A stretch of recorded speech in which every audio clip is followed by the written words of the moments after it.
Hey, what's going on, friends? My podcast every day is broken up into two parts on the free platform. The first part, Act 1, is right now. When it's all done, go right on over to Act 2 to get the second half of the podcast.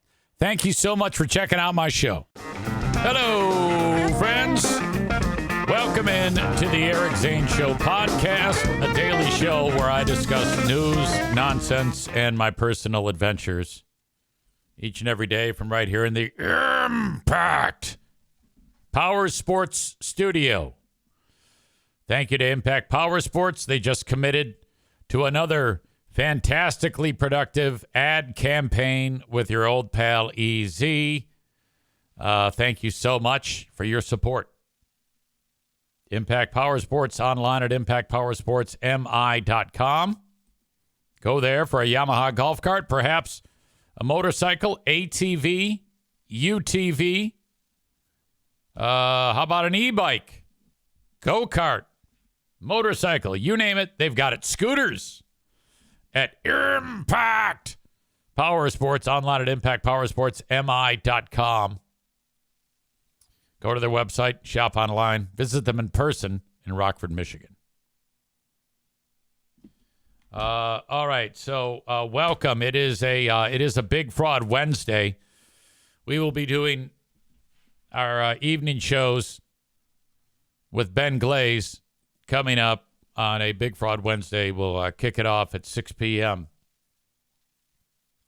with Who Are These Free Beers? We'll talk more about Diddy in a second. I've kind of got my eye on the video feed as we speak. In fact, let's actually check in right now and see what's going on, because the verdict is in, but they're now waiting for the announcement. Sex trafficking of Cassie Ventura. Count of the 3. We have guilty. Count 3 is guilty for the transportation of Cassie Ventura. That is guilty. Count 4. This is the sex trafficking of Jane. That's a pseudonym. Not guilty. Count 5. We have guilty. That is 5 counts. We have a mixed verdict here. Again, count 1, as it relates to racketeering, not guilty. Count 2, as it relates to sex trafficking, not guilty. Count 3, guilty. Count 4, not guilty. Count 5, guilty. Now, we should bring up here, Misty, all of these counts have a range of different sentences, a range of different evidentiary The two that he was convicted burdens, in are transportation to engage in prostitution. But it is a mixed verdict, if the sex trafficking and racketeering, he's not guilty. Those ones, I think, are more serious. The Mann Act, these charges, these were the easiest for prosecutors to prove, the lowest hanging fruit, merely required showing that state lines were crossed for the purpose to engage in prostitution. We saw a lot of evidence on these charges. Did not have that element, Laura, of force, fraud, or coercion. And this carries the lightest sentence of these charges. It is a maximum of 10 years. And keep in mind, when you're talking about maximums aren't the rule. They are the exception. They're for the most exceptional and severe cases. So now you're talking about a sentence that's potentially in the lower range with time served because he's been behind bars. The fact that these sex trafficking charges, specifically with respect to Cassie Ventura, means that the jury was convinced by the defense, at least with respect to reasonable doubt, that the commercial sex, i.e. the freak-offs, were not connected to some of this violence, that there was not that force, fraud, or coercion element. That is by far, from a penalty perspective, the most serious. It carried a 15-year minimum. So that is a huge distinction. So that's a win this is for the Diddy. best case scenario, in my view, for the defense. A lot of us opined yesterday that when the jury asked for a readback of Cassie Ventura and Daniel Phillips, one of the escorts' testimony, that read perhaps negatively for the defense. The jury was digging in to see if there was that force, fraud, or coercion. Clearly, it went the other way. And it's interesting. So that means that the defense did their job in saying, "Hey, the freak-offs were just fucking people fucking. That's all it was," and that obviously they were successful in proving that, and that all of that. I mean, the argument was made that the racketeering conspiracy and the sex trafficking.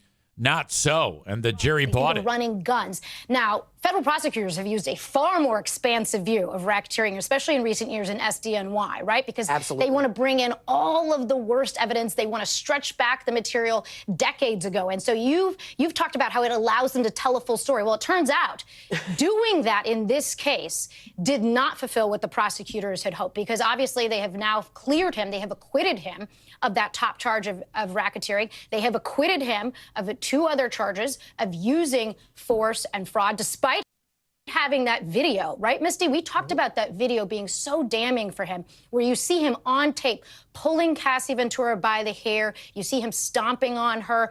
The jury heard evidence that he actually paid money to a security guard to bury that video, paid him in a paper bag, and yet it wasn't enough. It was not enough. So when it comes to the sex trafficking, yesterday, those questions that the jury asked for the readback with respect to the testimony aligned perfectly to what prosecutors in their closing argument said were 3 very obvious instances of sex trafficking, because they did not have to find that it was the hundreds of times. We need to talk a little bit about how Eric Zane, the Nostradamus of the podcast world, essentially, I was 100% right about the exoneration. Wow, look at her. Holy moly. Yeah, I am 100% accurate. EZ, we see you, but not the video. Really? It looks on my end like you can see it. I don't know why that is. I don't know why you can't see that video. That's remarkable. Maybe it's something on NBC's end. Because I'm looking right now at what you should be seeing. Is it just a black screen? I don't know. Fuck it. Anyway, that is a huge win for Diddy. And now I don't know what happens next. I think what you ultimately do if you're Diddy is you wait for the sentencing on the 2 things you were convicted of, which I would doubt that he will spend any time locked away. And if that is the case, his next job is to do nothing. What is his net worth? Diddy net worth. Because he's no doubt spent a lot of money in defending himself. All right. In 2025, he's estimated to be worth about $400 million. This is a significant decrease from previous estimates, which had him pegged as a billionaire. This drop is largely attributed to legal battles and loss of lucrative business deals, according to reports from various outlets. Okay, so now you're going to be a free man. You've just had the fight of your life.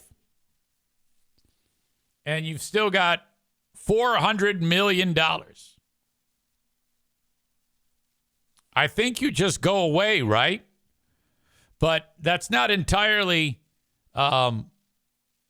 his only option. I mean, we all know how this works in America. You lay low, and the next thing you know, it's forgotten. Like Bill Cosby, right now, he is at the top of the heap. His Q rating is at an all-time high. He's selling out shows everywhere. Bill Cosby did Madison Square Garden last night to a standing ovation. Incredible. When OJ died, he had more people that were in love with him than who despised him. There was probably only a couple dozen people on the planet who gave a shit that he murdered those 2 people.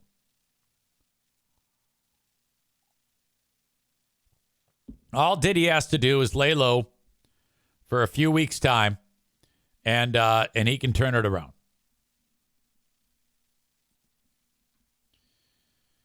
Who spends more on baby oil, Diddy or The Rock? Well, Diddy by far. Linda says typically people serve 85% of federal sentences. Yeah, maybe he will get sometime. I don't know. But, I mean, he also has $400 million. So there's a possibility he could sidestep that. Cole says, imagine how big of a freak off he's going to celebrate with. Yeah, everybody's going to be having sex at that thing. By the way, Tyler was able to see the video. And he is suggesting that there was user error on the part of you all. Look, I don't know. I have no idea.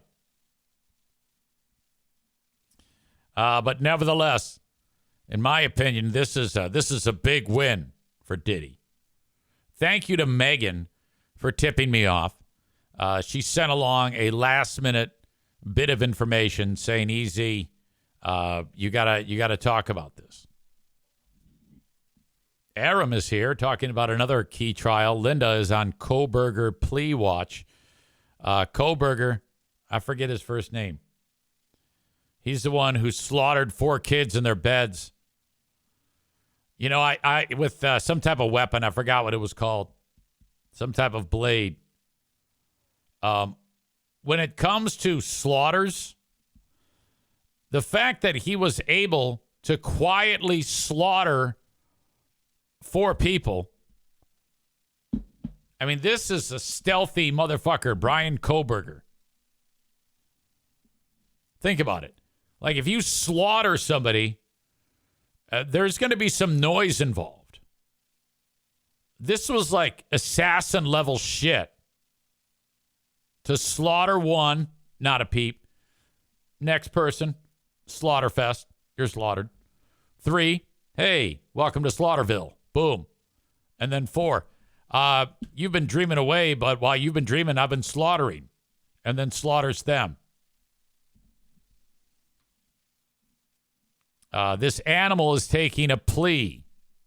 In case you missed out on this story, he has agreed to a plea where he, I killed these people, but in the plea, supposedly what I'm learning is that he does not have to, like, explain himself, which I don't know if I'd want that even.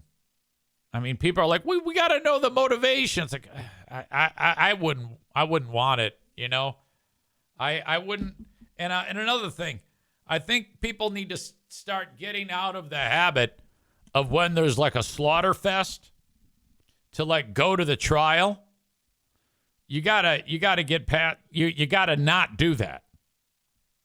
If I'm like a family member of those 4, I don't want to have to sit through that and gruesome pictures and gruesome details about your loved one. I'm just say, fuck it. I'm not going. Cole with a great point. He's a psycho. That's the motivation. That's all you need to know. He's absolutely. I couldn't agree more. David says, I'm not up to speed on this story. Summary, please. I know you are up to speed on it. This was the 4 college kids, 20, 21 years old, beautiful people, sleeping in their beds in their whatever living arrangement they had at their college in Idaho. And this wacko somehow got into where they were sleeping, doesn't know them, and just kills them. 4 randos.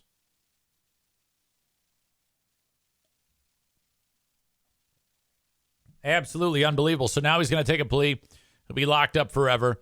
And then somebody made the point yesterday, I think it was Linda, that we can only hope that prison justice for that motherfucker when it's all said and done.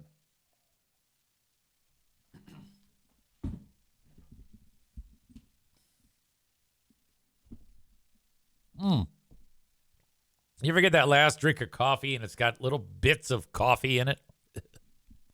That's a bad vibe. All right. God, I was going to talk. Today is one of those days where I'm kind of like going in like 5 different directions. Let's get to a preview of who are these free beers. As David says, damn, thanks for the update. I was not aware of this story. I cannot believe that. You're really in touch with shit. I cannot believe that this has left your brain. The Brian Koberger 4 Iowa co-ed murders. We will review Who Are These Free Beers, episode number 60, right now, or preview it, I should say. The show happens at 6 p.m. Eastern Time on Patreon. Go to patreon.com/Eric Zane. You can sign up for 7 days free. I just had another person sign up for 7 days free. Thank you so much, too. That would be Landon Moorhead. Thank you, Landon. Thank you to Madison Pace, by the way, who upgraded from Tier 1 to Tier 2. I appreciate that. All right. So on this edition of Who Are These Free Beers, we don't have any material from this week to review because the gang is off on a well-deserved time away. They have been burning the candle at both ends, and God damn it, they need time off. Good news, I always work months behind. Like the shit I'm pulling right now is from late April, early May. I'll listen to these shows. I hear the things that I need to hear, and then I will. I'll timestamp them. I'll write it down. I'll pull the audio, and then start building my little files, my collections, if you will. Which, by the way, I'm establishing a brand new collection. There's a couple of them that are kind of, they don't happen that often. So I have to slowly build the collection of these clips over time. They just don't happen that often.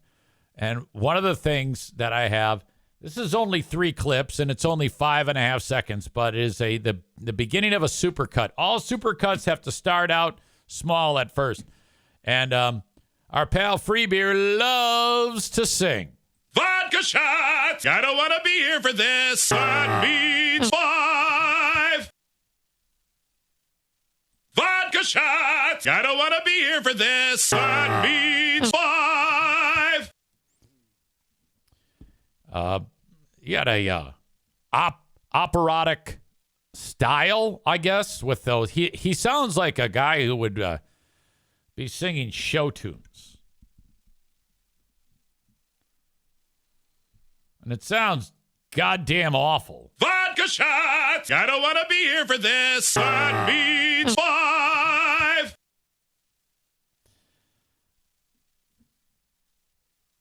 Bob says that was loud. What was loud? Vodka shots! I don't want to be here for this. That means 5.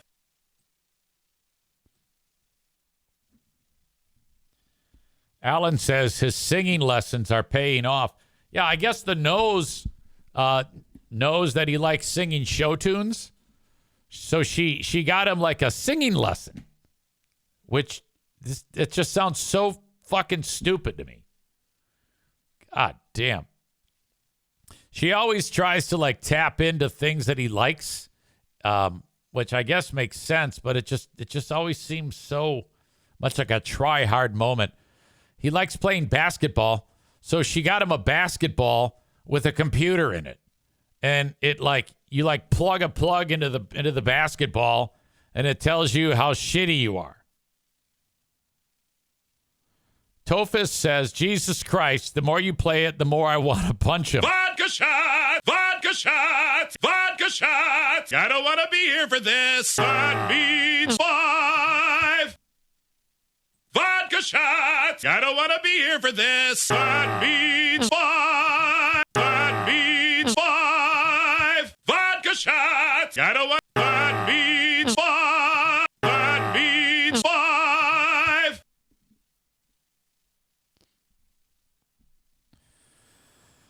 I also have this moment that we need to get into.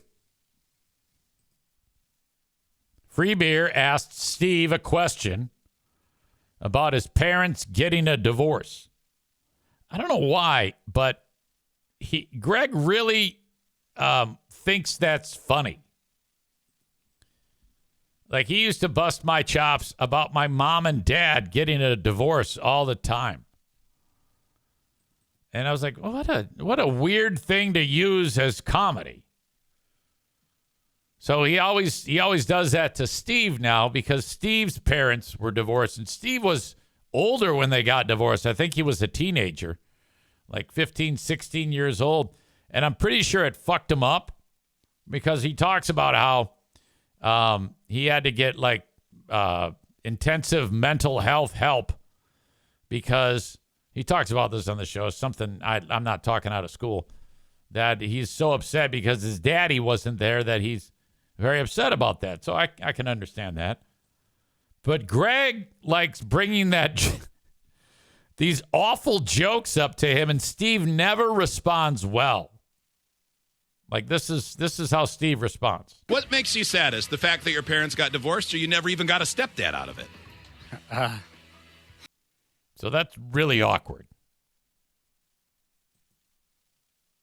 One more time. What makes you saddest? The fact that your parents got divorced, or you never even got a stepdad out of it? Okay, now that's not the first time Steve's felt badly about one of Greg's jokes when it comes to his mom and dad splitting. But guys, it's okay. Greg fixes it. What makes you saddest? The fact that your parents got divorced, or you never even got a stepdad out of it? I'm just kidding. He's just kidding. I'm just kidding. Oh. Holy shit. I feel bad for Steve in that regard. David says, wow, what a question. Morgan says, well, Greg's a dick for saying that. I wouldn't respond either. No, you don't understand. It wasn't that bad. Because, this part. I'm just kidding. If you'd say you're just kidding, it's, I'm just kidding. I'm just kidding. So there you go. Cole says, have Freebeer's kids gotten a stepdad yet? Well, that's true. You think that he would be a little bit more sensitive to that, because he has fucked up his kids with his divorce. Anybody who thinks that when mom and dad get divorced, like, let's say you have a scenario where you have a mom and a dad, and they get divorced. Don't kid yourself into thinking that the kids don't have a problem with it. They're always very sad. They would love their mom and their dad to be with them at all times. Now, I get it. Sometimes that happens. Doesn't make you a bad person if you get a divorce. But no matter what you say or do, no matter how great the stepmom is or the stepdad is, it still leaves a mark. It is a very damaging thing. It's very, very, very sad. Tofa says, is Steve getting a divorce? No. What would lead you to believe that? Tofa's Hads. Remember when Steve flipped out when someone in the next room was making a bunch of noise? Hold on a second. Phone call. Oh, they hung up. I hope then pray to fake Jesus that Steve flips out on free beer. Yeah, I don't know if that'll ever happen. Jeremy says he should ask his kids, what makes you happiest? That your mom and dad hate each other, or that you have a stepdad now? Oh. David in Hudsonville says, I'm just kidding. Always fixes any dumb question or statement. David says, according to Freebeer. Murder Lover Linda says, thanks, EZ. Well, I mean, it just... The only time I think that an exception could be made is if they don't know the dad or the mom. It's just not fun. Again, I understand. Sometimes let the ends justify the means, but Cole says divorce messes the kids up almost as bad as Chicago gangs. Yeah, Chicago gangs might be the worst of all time. All right. Today, 6 p.m., Ben Glaze, EZ. We have another edition of Who Are These Free Beers, followed by the Ben and Eric Patreon podcast. I heard from Stu McAllister. And I have been announcing on Big 101.3, we've been promoting the, what is the name of that comic who's going to be in town?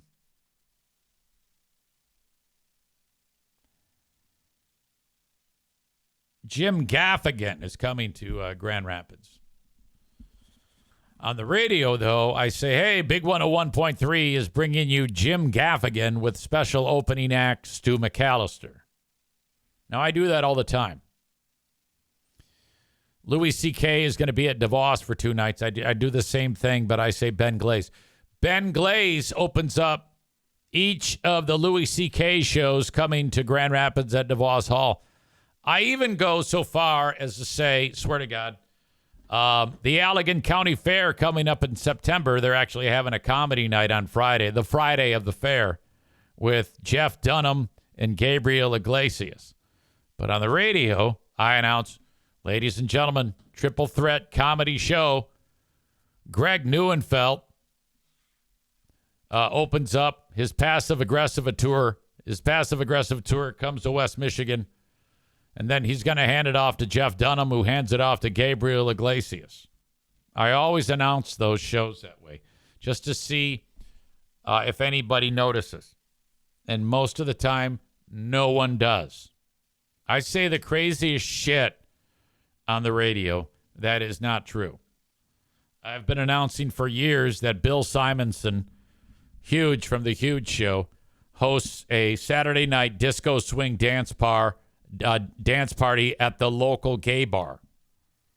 And the latest thing I say is Billy Simonson Saturday night disco swing dance party at Rumors, 10 p.m. start, thong check at 9. Show Billy your thong, you get half off admission. And don't forget, it's always a charitable event as Billy's kissing booth for kids' charities is open. Plop down a couple of bucks and Billy will plant a smacker on you. All of the money goes to children's charities. There is no charity. There is no dance party. Billy is not at the gay bar. I just say it. And no one notices. I can count on one hand the times that people have said, hey, what?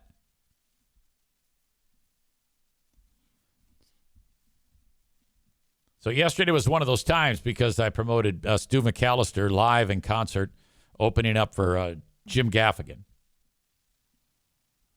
Well, I got this text from Stu. So I'm opening up for Gaffigan. That's going to be a big show for you, Stu. Did you hear about it or did someone tell you about it?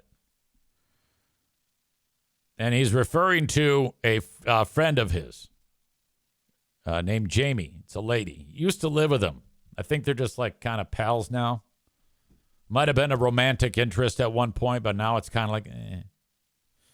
Jamie did. She thought it was real. She's going to kill you. Now, I had forgotten who this chick is. Who is Jamie? He says, the lady who used to live with me. Oh, yes. Gotcha. Does she live in the area now? I thought she moved away. Then I said, Ben Glaze is opening up for Louie. Free beer is opening up for Jeff Dunham and Fluffy Iglesias. No, Jamie came into town tonight. I'm having a procedure done tomorrow, and she's my ride.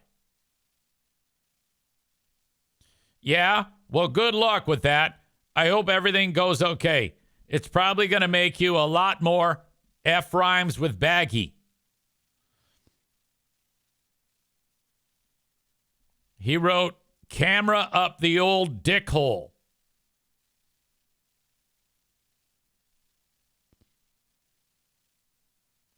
Then he told me that he told jokes one more time. I see a picture of Stu telling jokes, and he's got like a piece of paper in his hand on his Instagram. I hope to God he didn't have that piece of paper in his hand when he was on stage, because there is nothing worse than a comedian who needs like a cheat sheet.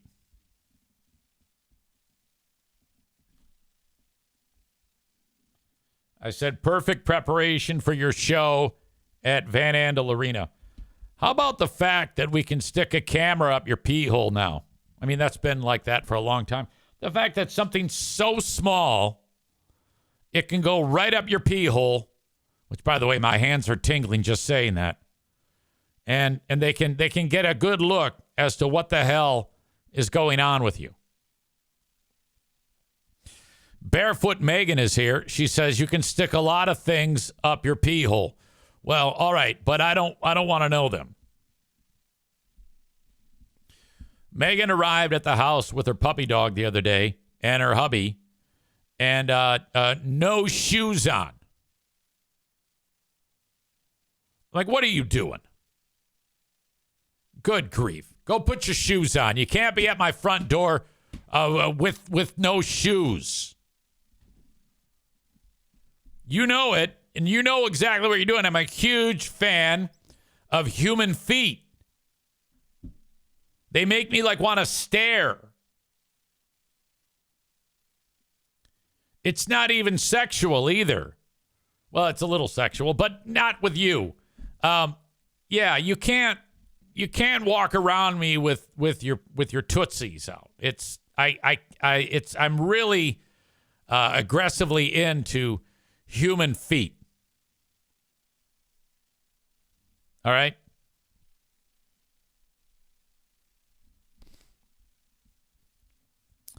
Anyway, thank you to Stu McAllister. I hope he's doing okay. I'd call him right now, but he's probably under sedation. All right, so big day planned today with our world-famous Who Are These?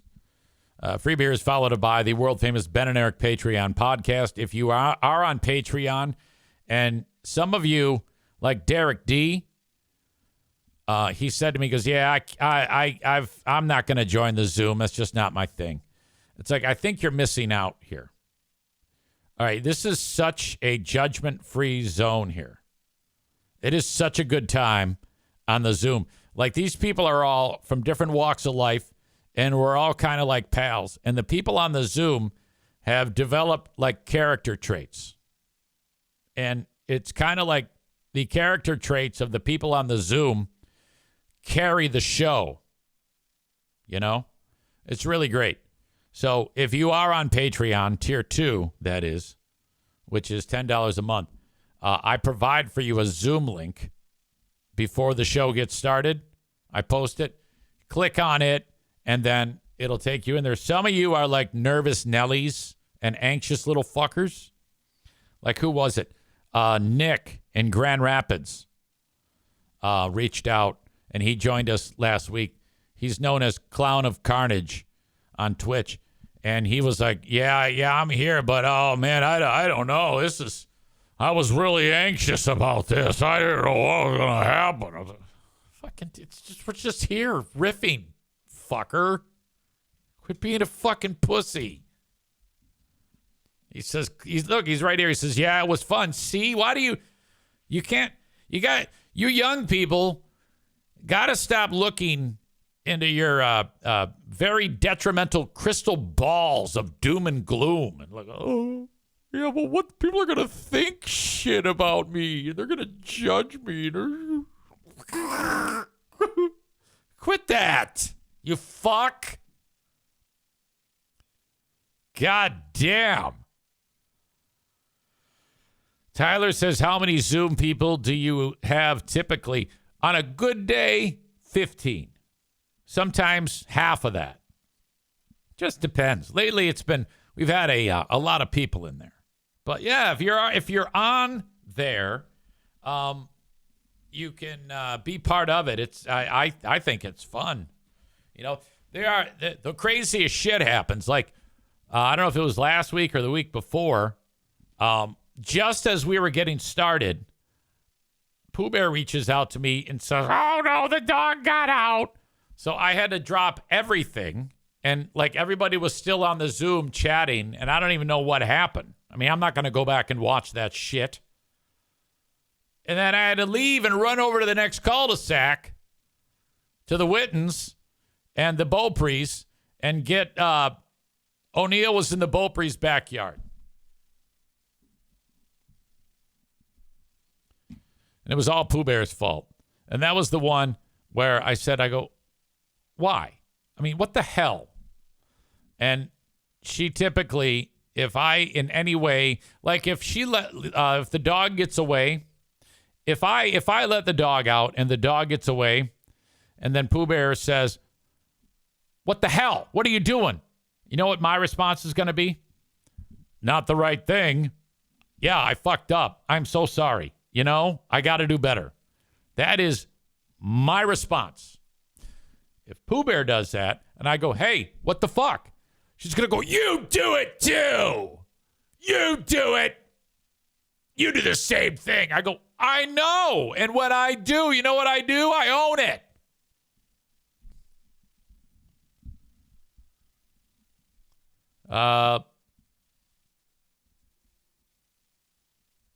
Murder Lover Linda says, "We all showed our feet, EZ. You missed it." Oh, my God. I love feet so much. Alan says, "Maureen and Linda were running a train on Ben." Come on now. Jeremy says, "You know what else happens?" Maureen says the N-word constantly. Bobcats explode head gaskets. Ben poops his pants. The Zooms are awesome. Maureen says she'll be back tonight. Patreon, Zoom, the Ben and Eric Patreon podcast. I've gotten a lot of feedback about John Buchanan / Jamingo. Make no mistake. John is subhuman. All right? Kate is subhuman. I talked to him yesterday and then put up with his bullshit. Let him punch himself out. He can say or do nothing. But these are awful, horrible human beings. Okay? The worst that exists. And I'm not, no hyperbole. These are ugly, ugly souls who deserve the absolute worst that life can bring them. All you need to do is look at the title of any one of John's shows, and you will see just how awful of people that they are. What has been cultivated in their brains, the level of disgusting things that come out of them. And that's coming from me. You know, when I say shit, you know I'm fucking around. But these are bigoted, horrible, awful people. Make no mistake about it. There was a moment, though, when during that, I heard from Megan, and she hadn't listened to the whole thing. And she thought that I was like making friends with those people or some shit. And she's like, "Hey, what the fuck?" I'm like, "No." And then she goes, "No, wait a minute. Hold on. I need to keep listening." Because I eventually came around and said, "Yeah, these are fucking morons. These are stupid, stupid people." Megan says they also don't understand the meaning of the word doxing. I like how John in particular said, "Yeah, if you sick your dogs after Kate, I'm going to go to the school's website where your wife works or their Facebook page and try to get her fired." It's like, well, look, dude, first of all, I do a lot for the school and they're well aware of me. And it's been that way for 20 years. I've been here for a long, long time. They're well aware of what I'm capable of and what I do.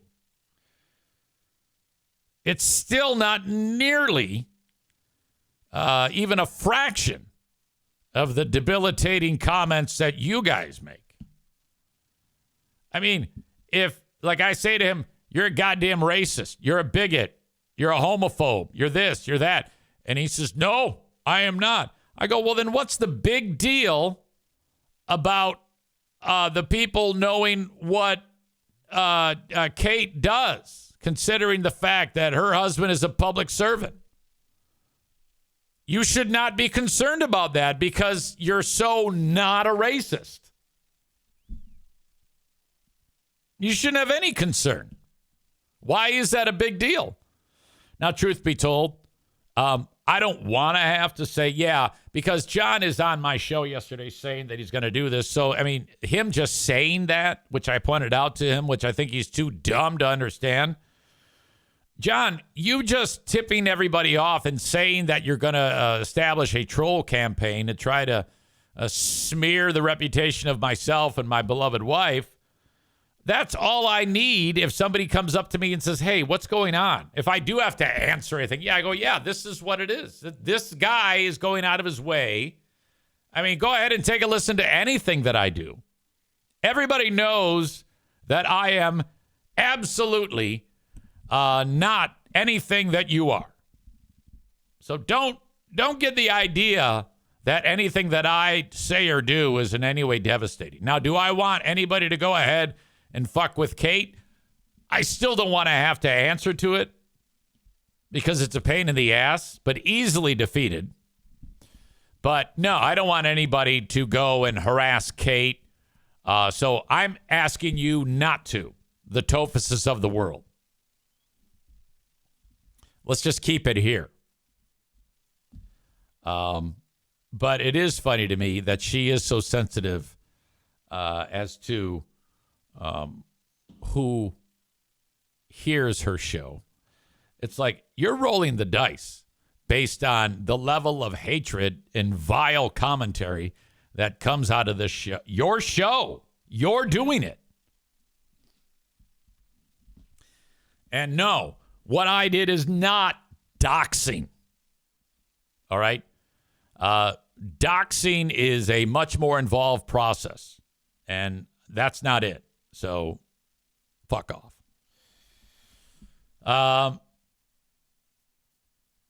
Bob says, did they mix up doxing and docking? Jeremy says, I went back and listened to some of the shows around the Exodus. Those people are fucking insane. Tophus says, I said way worse about that piece of shit. Stupid fuck thinking he's banned, but he's not. That's the thing with these twats. They say all of this terrible stuff, but they are the most frail fucking losers. Megan says, this has been a concern of Kate's / their show for a while. To have that very low level of anxiety sounds like a dream. I'd be thinking about people finding out every single second. So when I show up and I reference it, they're like, oh, you got to understand. I mean, I say that the show is absolutely kicking ass and better than mine, but it isn't. I mean, not like I'm setting the world on fire, but there are about 10 people that listen. And it's the same people every single show. Not that I don't have the same people every single show, but I mean, if you're sitting there at an echo chamber, you're only going to attract a certain number of people. And the show is not growing in any way. The idea is often floated, well, EZ, you're in an echo chamber. The fuck I am. I have as many people that are on the other side of the political spectrum as they are on my side. Well, and I like to credit myself. That's right, I'm crediting myself. I'm not on a side. I'm not on any side. I've never been on a side, you asshole. Chris says, did you ever hear the AI Eric do the intro to that shit show? No. Alan says, I just listened to the Patreon after the Exodus. That was dark as hell. I don't recall. Rebecca says, if they're worried about people hearing the content of their podcast, perhaps they should sit back and reflect on the words coming out of their mouths. Exactly. I like to think of myself as being a show where if I did anything that's too far out of line or actually real, there's no way you people would be here.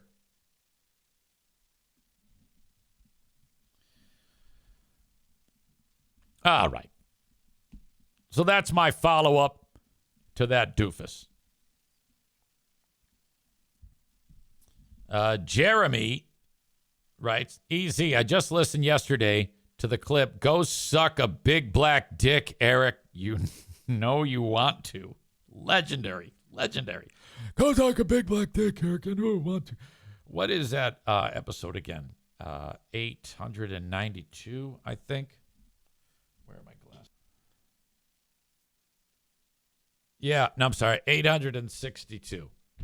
That was my big going away party for the former Zaniacs. And I love how John is like, oh, man, I got these great people. You hand-delivered these great people to me. It's like, dude. So what? So you got 10 listeners. That's so great. Congratulations. It's the same 10 people now as it was 3 years ago. I've had to get a number of my audience up to speed as to who you are because they don't know the history because I've brought them in since then. You're not going to find any new listeners to your show. You're not doing a good job at actually cultivating new audience. I don't think you know how to do that. Jeremy says, episode 862, you did a free Patreon, Ask Me Anything, and Andrea called you.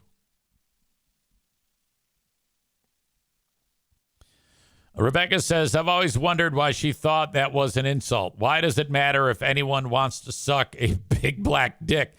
Well, you got to understand. This is from, she's from Cedar Springs. Okay. All right. That is Act 1 of the podcast. Act 2 is available right after this one. Go check it out. What are you doing? Don't miss a second of it. Thank you so much.